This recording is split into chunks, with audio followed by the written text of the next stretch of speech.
On the afternoon of June 28, 1995, 17 campesinos lay dead on a dusty mountain road in Guerrero, Mexico. All farmers, all members of the same peasant organization, demanding land rights and fair prices for their crops. The method, execution-style shootings carried out by state police during what was supposed to be a routine checkpoint stop. The perpetrators, members of the Guerrero State Motorized Police, acting under orders that remain disputed to this day. The Mexican government would later try to classify it as a confrontation between armed aggressors and law enforcement. But the forensic evidence told a different story. It told of farmers shot while kneeling, execution style, at point-blank range. It told of a massacre disguised as self-defense, and 17 families who learned that demanding your rights in rural Mexico could cost you everything, including your life. If you have the courage to hear this story, leave your like and subscribe to the channel. But I warn you, this narrative contains extreme violence based on real events that expose the brutal relationship between the Mexican state and indigenous communities and revealed how easily governments transform political dissent into grounds for execution. Guerrero State stretches along Mexico's Pacific coast, one of the country's poorest and most violent regions. In 1995, the state covered roughly 64,000 square kilometers, home to approximately 3 million people, many of them indigenous Mixtec, Tlapanec, and Nahua communities living in mountain villages accessible only by dirt roads that became impassable during rainy season. The geography was extreme, coastal plains giving way to the Sierra Madre del Sur, mountains rising to over 3,000 meters, covered in pine forests and coffee plantations worked by families who'd farmed the same land for generations. The town of Coyuca de Benitez sat about 30 kilometers northwest of Acapulco, population around 60,000, split between the tourist economy of nearby beaches and the agricultural economy of surrounding mountains. This was where two Mexicos collided, the resort Mexico of international tourism and foreign investment, and the rural Mexico of subsistence farming, dirt floors, and communities where electricity and running water were luxuries, not givens. June 1995 was rainy season in Guerrero. The temperature in the mountains hovered around 25 degrees Celsius during the day, dropping to 15 at night. The air smelled like wet earth and coffee blossoms and wood smoke from cooking fires. The roads, mostly unpaved, carved into mountainsides decades ago, turned to mud that could trap vehicles for hours. Traveling anywhere meant calculating timing, knowing which roads were passable, which bridges had washed out, which communities were cut off until the rain stopped. But June 1995 wasn't just another rainy season in rural Guerrero. The state was in political crisis. The previous year, the Zapatista uprising in Chiapas had shocked Mexico and exposed the depth of indigenous anger at government policies that favored urban development and foreign investment while leaving rural communities in desperate poverty. The uprising had spread, not as armed rebellion, but as inspiration. Across Mexico, peasant organizations were becoming more militant, more willing to confront authorities, more demanding about land rights, agricultural subsidies, and political representation. In Guerrero specifically, the governor was Rubén Figueroa Alcocer, representing the Institutional Revolutionary Party, PRI, that had controlled Mexico for 66 consecutive years through a combination of political machinery, corruption, and, when necessary, violence. Figueroa had taken office in April 1993 with promises of development and security. What he delivered was increasing militarization of rural areas, violent suppression of dissent, and policies that benefited large landowners and foreign investors while pushing small farmers deeper into poverty. The tension between the government and rural communities had been building for years. But in early 1995, it reached a breaking point. The Organización Campesina de la Sierra del Sur, the peasant organization of the Southern Sierra, was founded in 1994 by indigenous farmers and laborers in Guerrero's mountain regions. The OCSS wasn't a guerrilla movement, wasn't armed revolutionaries. It was a coalition of coffee growers, corn farmers, day laborers, and their families who'd organized to demand basic things: fair prices for their crops, land titles for territory they'd farmed for generations, infrastructure improvements like roads and schools, access to credit and agricultural training. The organization had grown rapidly, from maybe 200 members in early 1994 to over 2,000 by mid-1995. This growth terrified authorities because organized farmers were harder to control than isolated communities. An organized movement could coordinate action, could demand concessions, could make political trouble for a government that preferred rural poverty to remain invisible and voiceless. The leader of OCSS was a man named Gilberto Romero Vázquez, 43 years old in June 1995. He'd grown up in a village called Coyuca de Catalán, had worked as a coffee picker, a corn farmer, a construction laborer, whatever paid enough to feed his wife and 5 children. Gilberto was literate, unusual for his generation and region, had taught himself to read using old newspapers and government documents. He understood that farming wasn't just about working hard, it was about navigating systems designed to extract labor and resources from rural communities while providing minimal support in return. Gilberto stood about 5'7", stocky from decades of physical labor, with hands scarred from machete work and sun-damaged skin that made him look older than his years. His most distinctive feature was his voice, loud, commanding, the kind of voice that could address a crowd in a town plaza and be heard 3 blocks away. He spoke a mixture of Spanish and Mixtec, could switch between languages depending on audience, was equally comfortable talking to illiterate farmers and educated activists from Mexico City. What Gilberto valued most was dignity. Not money, he had none. Not political power, he held no office. Dignity. The sense that campesinos deserved to be treated as citizens rather than as expendable labor. That indigenous communities had rights, even if those rights were rarely respected. That the Mexican Constitution's promises about land reform and indigenous autonomy weren't just words, but obligations the government needed to fulfill. By June 1995, Gilberto had become a problem for Guerrero's government.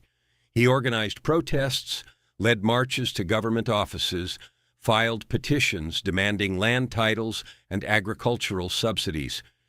He spoke to journalists, gave interviews to human rights organizations, made noise in ways that embarrassed authorities who preferred rural communities to suffer quietly.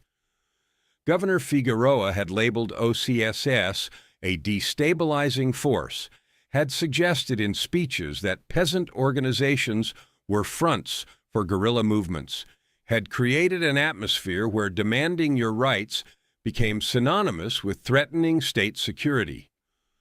The other key figure in OCSS was a younger man named Severiano Santana Pineda, 29 years old, who'd been radicalized by his education. Severiano had attended Teachers College in Chilpancingo, Guerrero's capital, on scholarship. He'd been exposed to liberation theology, to histories of peasant movements across Latin America, to ideas about social justice and indigenous rights. He'd returned to his home village convinced that change was possible if communities organized and demanded their rights collectively. Severiano was tall, about 5'11", thin from a metabolism that never slowed down and from the constant stress of organizing work. He wore wire-frame glasses that he'd bought at a pharmacy in Acapulco, prescription wrong, but close enough. His hands were soft compared to other campesinos because he'd spent more time reading and writing than farming, which earned him suspicion from some and respect from others. He kept notebooks filled with detailed records of OCSS membership, meeting notes, demands submitted to government, responses received, or more often, not received. What Severiano valued most was education. He believed absolutely that education was the path out of poverty, that if rural communities could educate their children, the next generation wouldn't have to live the same cycles of exploitation and powerlessness. He organized literacy classes in mountain villages, taught farmers how to read government documents and agricultural contracts, how to calculate fair prices for their crops, how to understand their legal rights under Mexican law, even if those rights were rarely enforced. Together, Gilberto and Severiano represented OCSS's dual approach, Gilberto providing the charisma and organizational experience, Severiano providing the intellectual framework and documentation. They complemented each other, trusted each other completely, and by June 1995 had built an organization that terrified authorities precisely because it was peaceful, legal, and effective at mobilizing communities that had previously been atomized and powerless. The year leading up to June 1995 had been increasingly violent in Guerrero. In December 1994, a group called the Popular Revolutionary Army, EPR, had emerged, claiming to be a Marxist guerrilla organization fighting for indigenous rights and social justice. The EPR was small, probably fewer than 200 armed members, but its existence gave the government justification for militarizing rural Guerrero. Army checkpoints appeared on mountain roads. Police conducted raids on villages suspected of supporting guerrillas. Anyone organizing peasants became suspect, potentially connected to armed insurgency, even when there was no evidence of such connections. Governor Figueroa used the EPR threat to justify increasingly aggressive policies. He increased the state motorized police force, gave them expanded authority to stop and search vehicles, authorized them to break up protests and detain organizers. The motorized police, officially called Policía Motorizada del Estado, were not regular police. They were a paramilitary force better armed than municipal police, less accountable than federal forces, operating in gray zones where the line between law enforcement and state-sponsored violence became very thin. The commander of the motorized police was a man named Brigadier General Carlos Sáenz Mata, 52 years old, career military who'd transferred to police work in 1992. Sáenz was old-school authoritarian, believed that order required force, that dissent was dangerous, that rural communities needed to be controlled rather than engaged. He'd served during Mexico's dirty war of the 1970s and 80s, when the government had disappeared thousands of suspected leftist activists. He brought that mentality to his role commanding Guerrero's state police. Threats needed to be eliminated, not negotiated with. Under Sáenz's command, the motorized police developed a reputation for brutality. Multiple reports from human rights organizations documented arbitrary detentions, torture of suspects, extrajudicial killings disguised as confrontations with criminals. But the complaints went nowhere because the government investigated itself and found itself innocent. The few cases that reached courts were dismissed for lack of evidence or witness intimidation. By June 1995, the relationship between OCSS and the government had deteriorated completely. Gilberto and Severiano had led protests in front of the governor's palace in Chilpancingo. They'd occupied government offices demanding meetings with officials who refused to meet with them. They'd organized a march of over 1,000 campesinos to Acapulco, disrupting tourist traffic for 3 hours, generating national media attention that embarrassed Figueroa. The government's response was to label OCSS as EPR supporters. No evidence, just accusations. The logic was simple. If peasant organizations could be linked to armed insurgency, the government could justify repression. And in the climate of 1995 Mexico, with the Zapatista uprising still fresh in everyone's mind, accusations of guerrilla connections were enough to legitimize violence. On June 15, 1995, Governor Figueroa gave a speech in Acapulco where he said, "Criminal elements disguised as campesino leaders are destabilizing Guerrero. These groups claim to represent farmers, but actually serve foreign interests seeking to undermine Mexican sovereignty. We will not tolerate this destabilization. We will respond with all necessary force to maintain order and protect the public interest." The speech was broadcast statewide. Human rights observers noted that all necessary force was coded language, historical precedent suggesting it meant the government was preparing to act violently. They warned that OCSS leaders were in danger. They recommended international observers be present at any future OCSS activities to prevent human rights violations. The warnings were ignored. On the morning of June 28, 1995, approximately 60 members of OCSS gathered in the village of El Ticuí, high in the mountains, about 80 kilometers from Chilpancingo. They'd come from various communities, some walking for hours on mountain trails, others arriving in old pickup trucks that struggled on dirt roads turned muddy from recent rain. The meeting had been planned for weeks, a strategy session to discuss their demands, plan future actions, and coordinate with other peasant organizations in neighboring states. The meeting started at 8 a.m. and lasted until about 1 p.m. They discussed crop prices. Coffee had crashed. Corn prices were barely covering costs. They discussed land disputes. Several communities were fighting with large landowners who claimed territory the campesinos had farmed for generations. They discussed the government's refusal to provide agricultural credit or infrastructure improvements, and they discussed security. Rumors had been circulating that the government was planning to arrest OCSS leaders, that police were looking for excuses to break up the organization. Gilberto addressed the group around noon. He stood in the center of a dirt courtyard, 60 farmers sitting on benches or squatting in the shade, listening.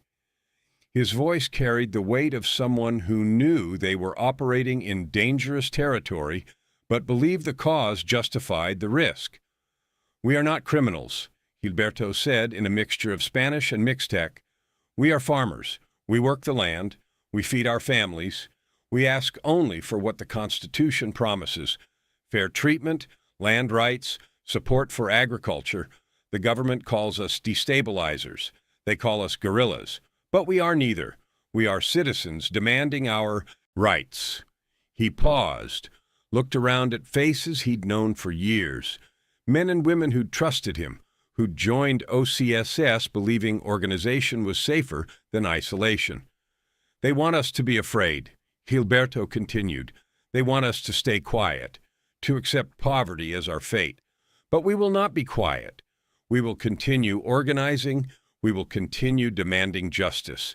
And if they try to stop us, if they try to silence us, we will make so much noise that all of Mexico hears us."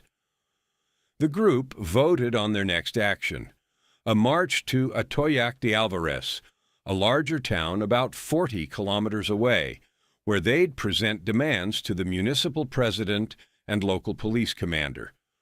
The march was scheduled for July 5th. They discussed logistics: who would bring supplies, who would organize transportation, who would contact media to document the march.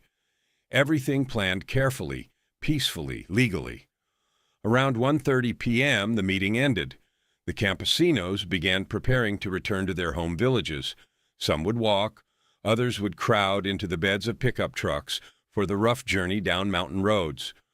One group of about 25 men decided to travel together in two vehicles, a 1984 Nissan pickup truck and a 1978 Chevrolet Suburban, both loaded beyond capacity because buying two vehicles meant buying gasoline for two vehicles, and nobody had money for that.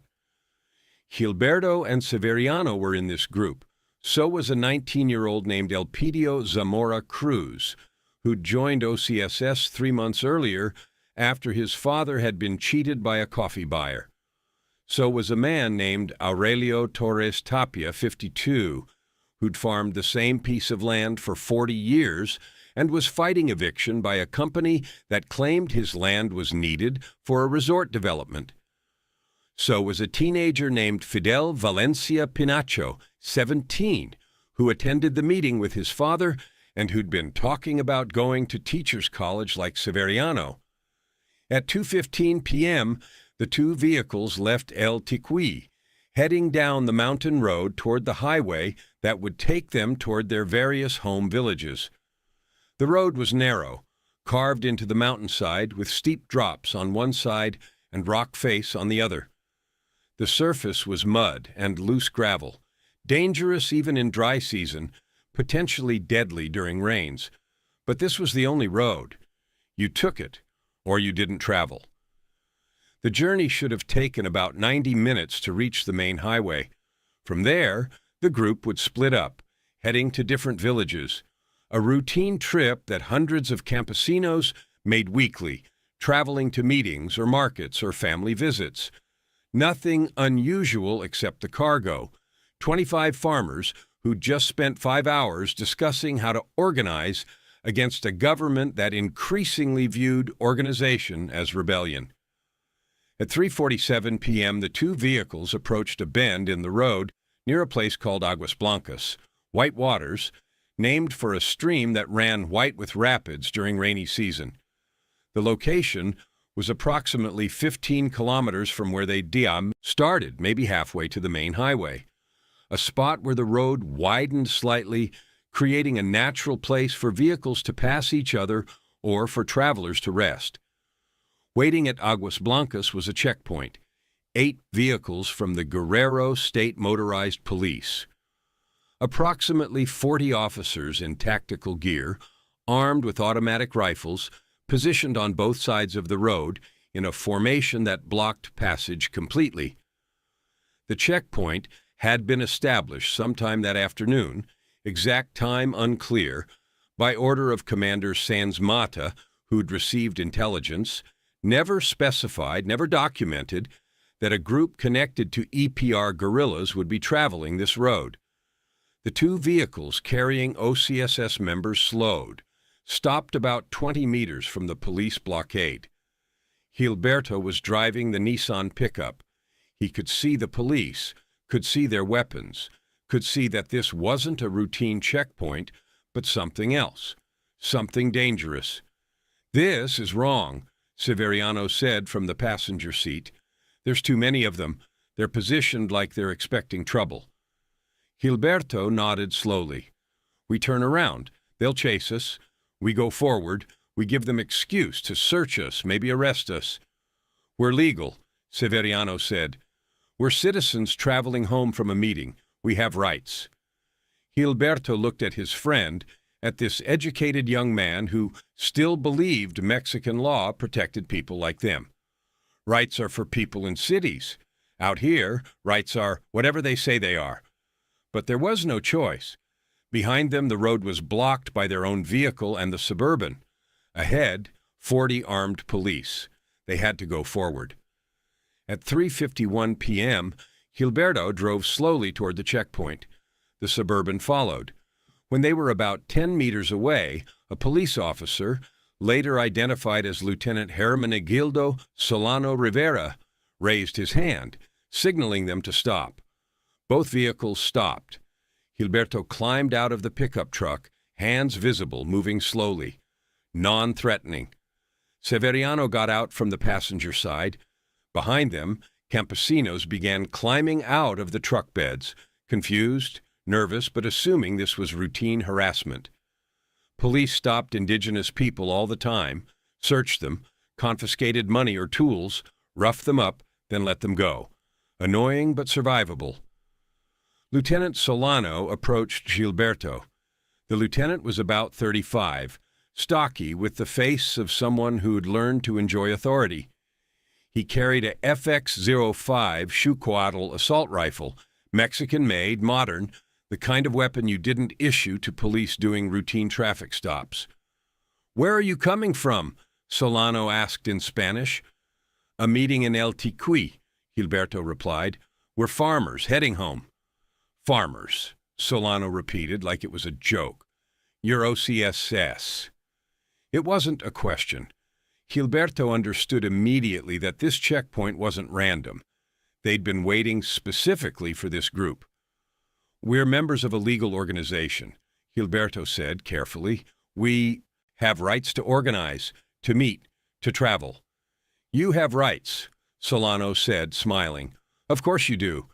Now get back in your vehicles and wait while we search them." The search began at 3:56 p.m. Police officers swarmed both vehicles, pulling out bags, tools, personal belongings. They were looking for weapons, for evidence connecting OCSS to EPR guerrillas. They found nothing, just farming tools, machetes, hoes, sacks of seed corn, personal items, clothing, food for the journey, a few books and notebooks in Severiano's bag. One officer found Severiano's notebooks, flipped through them, showed them to Solano. The notebooks contained membership lists, meeting notes, copies of petitions submitted to government. Perfectly legal. But Solano looked at them like he'd found evidence of conspiracy. "You're documenting everything," Solano said to Severiano, "making lists, planning actions. This is guerrilla organization." "This is legal civic organizing," Severiano replied, trying to keep his voice steady. "We have constitutional rights." Solano hit him across the face with the butt of his rifle. Severiano fell, blood pouring from his nose. Gilberto moved to help him, but two officers grabbed Gilberto, forced him to his knees. "Gilberto Romero Vasquez," Solano said, standing over him. "The famous campesino leader, the man who thinks he can challenge the government, the man who doesn't understand that order requires respect for authority." "We're peaceful," Gilberto said. Blood dripped from Severiano's nose onto the dirt road. Around them, the other campesinos stood frozen, understanding too late that this checkpoint was something different, something final. What happened next happened fast.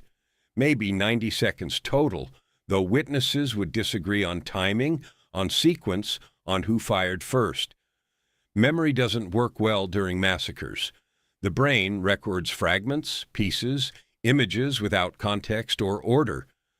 At 4:03 p.m., Lieutenant Solano gave an order, not shouted, spoken normally like he was discussing weather. "Line them up." The police moved with practiced efficiency, like they'd done this before. They forced the campesinos into a line facing the rock wall on one side of the road.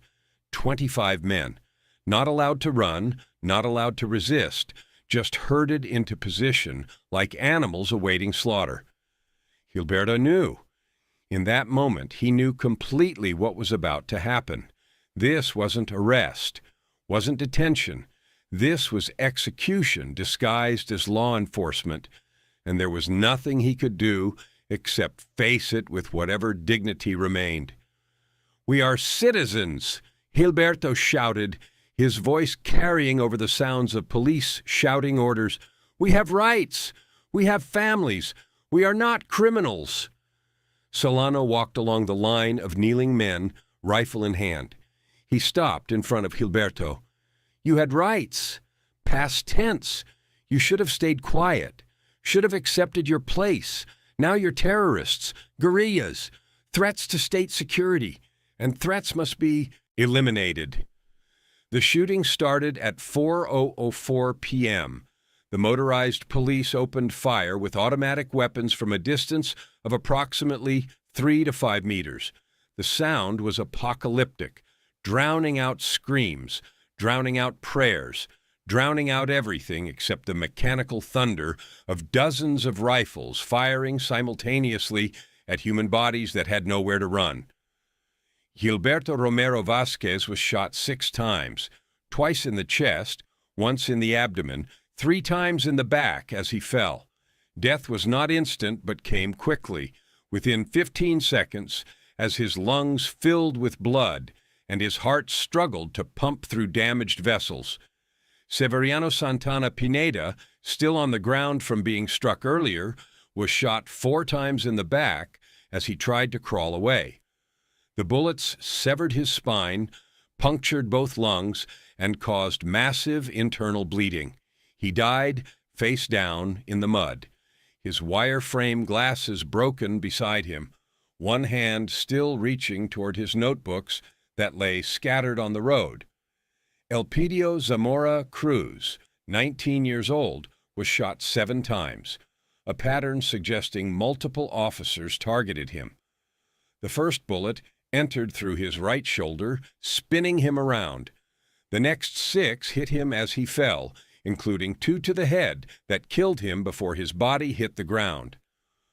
Aurelio Torres Tapia, 52, the farmer fighting eviction, was shot 3 times in the chest. He died clutching a small bag containing photographs of his children and grandchildren, pictures he'd been showing to other campesinos during the meeting earlier, proud of his family even as he fought to keep his land. Fidel Valencia Pinacho, 17 years old, who talked about Teachers College, was shot 5 times. Witnesses later reported he'd been crying, had been begging police not to shoot, had been saying, "I'm just a student, I'm not a guerrilla, please don't kill me."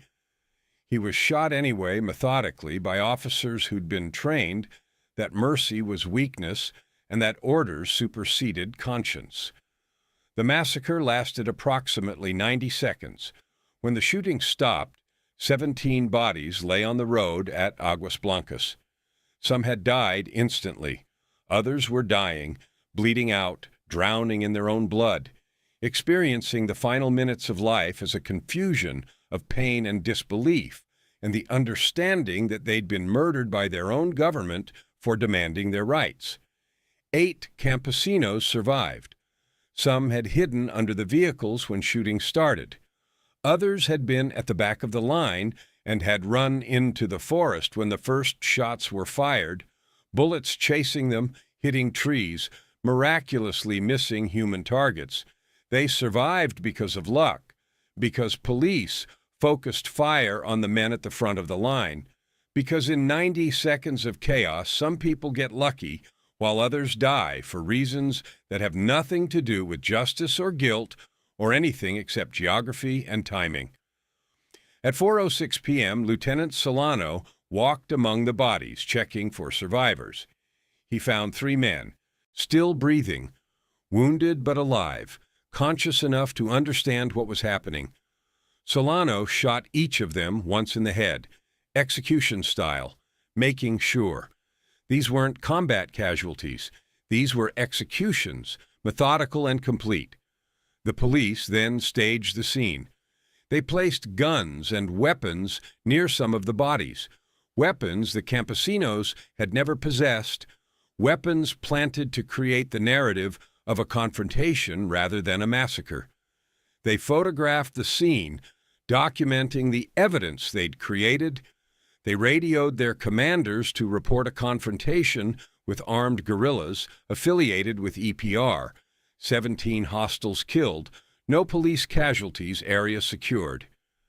The 8 survivors who'd escaped into the forest made their way to the nearest village, a terrifying journey of several hours, running through mountain forest, expecting to be hunted, expecting bullets to find them, expecting death to catch up with them. They reached a village called Kilometro 42 around 8 p.m., told their story to villagers who at first didn't believe them because the scale of violence seemed impossible. 17 dead in a single incident, massacred by police, but the survivors were there, covered in mud and blood, traumatized, shaking, telling consistent stories about what they'd witnessed. The villagers contacted human rights organizations. By midnight, the news was spreading beyond Guerrero. By morning, it would be national and then international news. Governor Figueroa's initial response to news of the massacre was denial. On the evening of June 28th, his office issued a statement. State police engaged armed guerrillas near Aguas Blancas. After a confrontation, 17 aggressors were killed. Weapons and subversive materials were recovered from the scene. Police acted appropriately to defend themselves and maintain public order. The statement was a lie, but it was an official lie backed by police reports, by photographs of the staged scene, by government authority. And in 1995, Mexico, official lies often became accepted truth, because challenging them meant challenging the entire system of power that had governed the country for nearly 70 years. But this time, the lie couldn't hold. The 8 survivors told their story to journalists, to human rights organizations, to anyone who would listen. They described the checkpoint, the search, the execution. They named victims, provided details that matched forensic evidence. They were consistent, credible, impossible to dismiss as confused or lying. On June 29th, Mexican human rights organizations demanded an independent investigation. By June 30th, international organizations including Amnesty International and Human Rights Watch had issued statements condemning the killings and calling for accountability. On July 1st, the Mexican press, even outlets typically friendly to the government, began publishing investigative pieces questioning the official narrative. The turning point came when a copy of the police video surfaced. Unbeknownst to most people involved, one of the police vehicles had a dashboard camera that had been recording during the massacre. The video wasn't supposed to exist. Commander Sáenz had ordered all documentation destroyed, but one officer had kept a copy, possibly as insurance, possibly planning to sell it, possibly just following bureaucratic habit of keeping records. A journalist in Mexico City received the video anonymously in mid-July. He watched it, understood what he was seeing, and made copies before publishing it. The video was 11 minutes long, grainy with poor audio, but it showed clearly the 2 vehicles approaching the checkpoint, police forcing campesinos into a line, Lieutenant Solano giving orders. The shooting clearly showing campesinos with hands up, not resisting, not armed, Solano executing wounded survivors, police planting weapons near bodies afterward. The video was undeniable. It destroyed the government's narrative completely. This wasn't a confrontation. It was a massacre filmed by the perpetrators themselves. The video aired on national television on July 18, 1995. The reaction was immediate and overwhelming. Protests erupted across Mexico. In Mexico City, over 100,000 people marched demanding justice for Aguas Blancas. International condemnation poured in. The United States State Department issued a statement expressing concern about human rights violations. The Inter-American Commission on Human Rights announced they would investigate.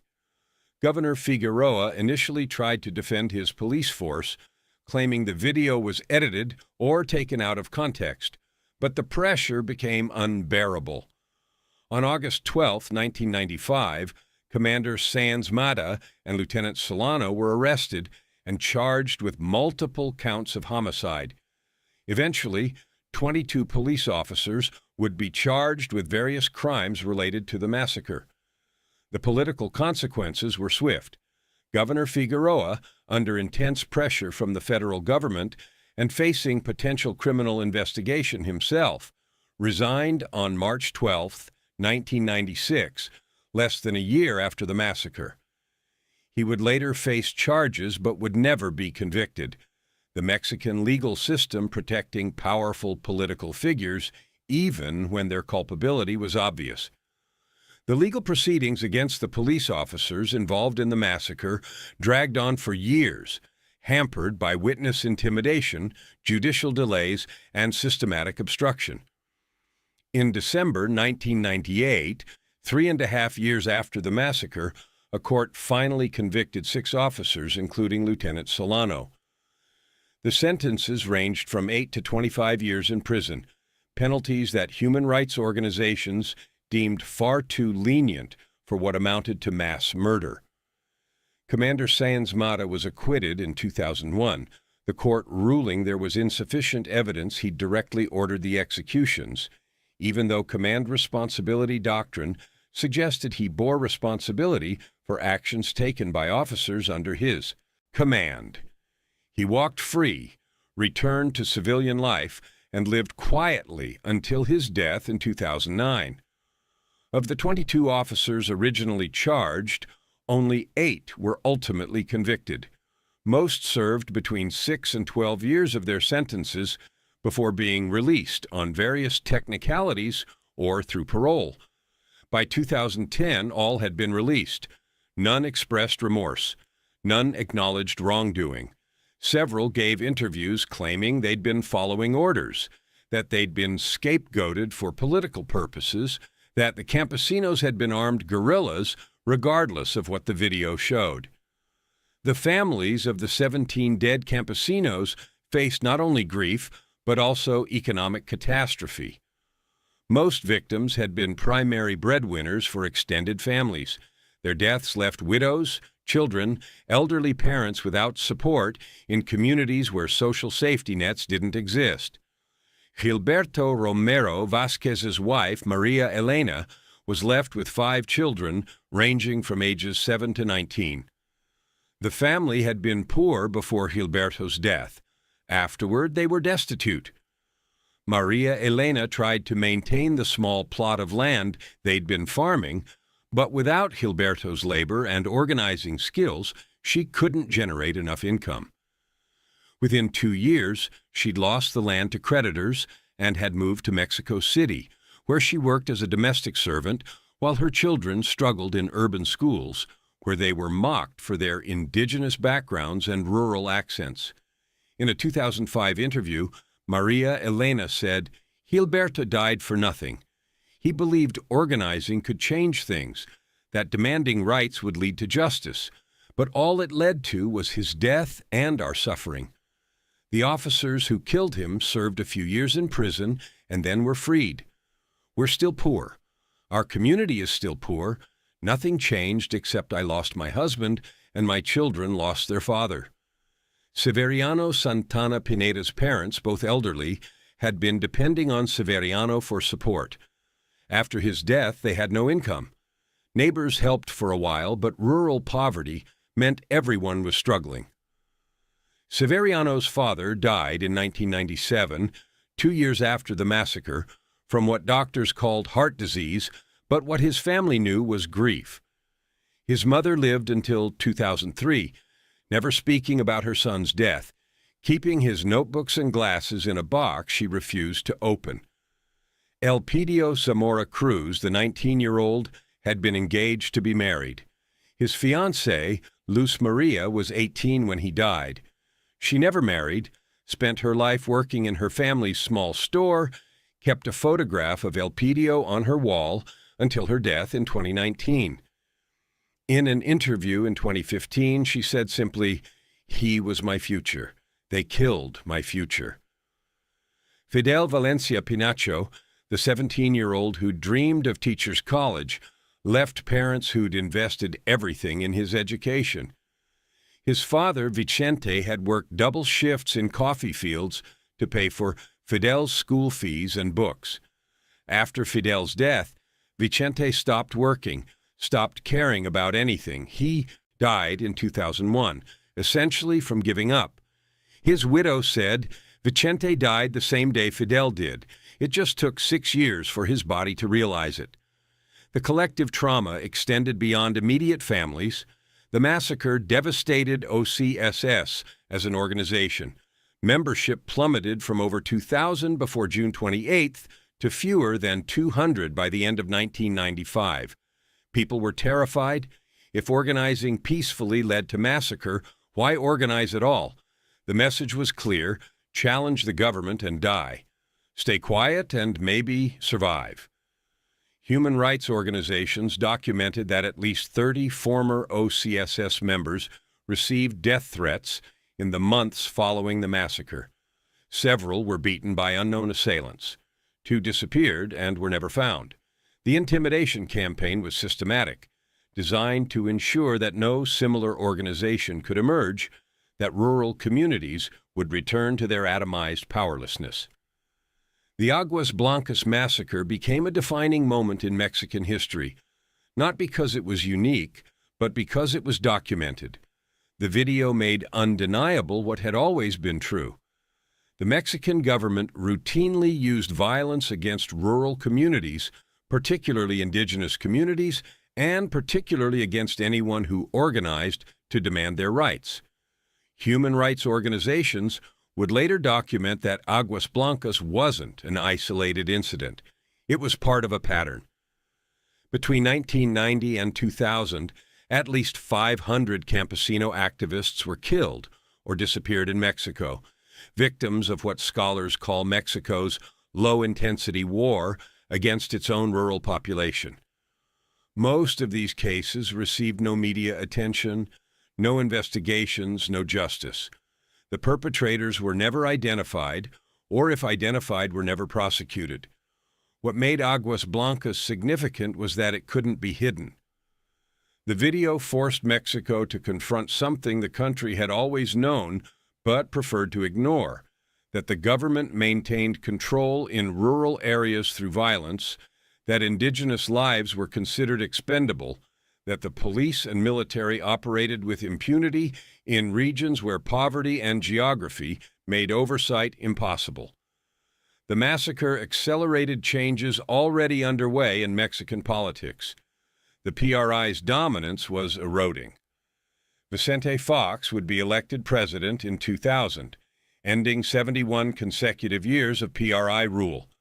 The political opening created space for human rights organizations, for independent media, for civil society to demand accountability. But the structural problems remained: rural poverty, indigenous marginalization, police impunity, and the government's fundamental view that dissent was a threat requiring violent suppression rather than an opportunity for dialogue and reform.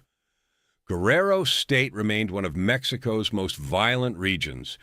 The drug war that began in 2006 brought new violence, new disappearances, new mass graves. In 2014, 43 students from a teacher's college in Ayotzinapa, Guerrero, disappeared after being detained by local police and handed over to a drug cartel. The case generated international outrage, reminded people of Aguas Blancas, demonstrated that despite political changes, the same patterns of violence and impunity persisted. At Aguas Blancas itself, where 17 campesinos were massacred on a mountain road, there's now a memorial. It was erected in 2005, 10 years after the massacre, funded by donations from human rights organizations and surviving family members. The memorial consists of 17 crosses, each bearing a name, dates of birth and death, and the phrase, "Exigían justicia y encontraron la muerte." They demanded justice and found death. The location is remote, difficult to reach, visited mainly by family members on the anniversary of the massacre. On June 28th each year, a few dozen people gather, survivors, family members, activists, to remember what happened, to read the names of the dead, to demand accountability that will never come. The gathering is small, poorly attended, largely forgotten by a country that has moved on to new tragedies, new outrages, new reasons to grieve. One of the 8 survivors, a man named Ramiro Garcia Lopez, attends every year. In 2020, at age 63, he gave an interview to a journalist who asked if attending was too painful, if he should finally let go and move on. "Move on to what?" Ramiro replied. "I watched 17 friends die. I hid under a truck while police shot them like animals. I heard their screams. I heard them begging for their lives. I heard the final shots, the coup de grace the lieutenant gave to the wounded. How do you move on from that? Where do you go? That's far enough away to forget. I come here every year because someone has to remember. The government wants to forget. They want Aguas Blancas to disappear from history, to be just another incident in a country with so much violence that individual massacres blend together." But these weren't just statistics. These were men, fathers, sons, brothers. They believed organizing could change things. They believed the Constitution's promises about rights and justice. They were wrong, and they died for being wrong. The least I can do is say their names, remember their faces, and tell anyone who will listen that this happened, that the government did this, and that justice was never served. The Aguas Blancas Massacre forces uncomfortable questions about the nature of state violence, about the limits of peaceful protest, about what happens when governments view their own citizens as enemies to be eliminated rather than people to be served. The 17 campesinos who died weren't revolutionaries. They weren't armed guerrillas. They were farmers demanding fair prices for their crops, land titles for territory they'd worked for generations, basic infrastructure like schools and roads. They organized legally, protested peacefully, submitted petitions through proper channels. They did everything citizens are supposed to do in a democracy, and they were massacred for it. The Mexican government's response, initial denial, eventual grudging acknowledgement, minimal prosecutions, continued impunity, demonstrated that state violence against indigenous communities wasn't aberrational. It was policy. Not written policy, not official policy, but the operational reality of how the Mexican state maintained control over rural regions where indigenous populations demanded resources and rights that conflicted with government priorities and elite interests. The police officers who carried out the massacre weren't rogue actors. They were following a logic deeply embedded in Mexican governance. Rural communities, particularly indigenous communities, exist to provide cheap labor and to stay quiet. When they organize, when they demand more, they threaten a system built on their exploitation and marginalization, and threats must be eliminated. Was what happened at Aguas Blancas unique to Mexico, or does it reflect broader patterns of state violence against marginalized communities across Latin America, across the developing world, across any context where poverty and geography intersect with ethnic marginalization and political powerlessness? The uncomfortable answer is that Aguas Blancas was ordinary. 17 campesinos were massacred on a mountain road in Guerrero on June 28, 1995. But on that same day, across Mexico and across Latin America, countless other acts of state violence occurred, smaller, less dramatic, undocumented, but collectively representing a system of control that operates through fear, through violence, through the message that organizing for your rights will cost you everything, including your life. The tragedy of Aguas Blancas isn't just that 17 men died, it's that their deaths changed so little. OCSS dissolved. Rural organizing in Guerrero collapsed.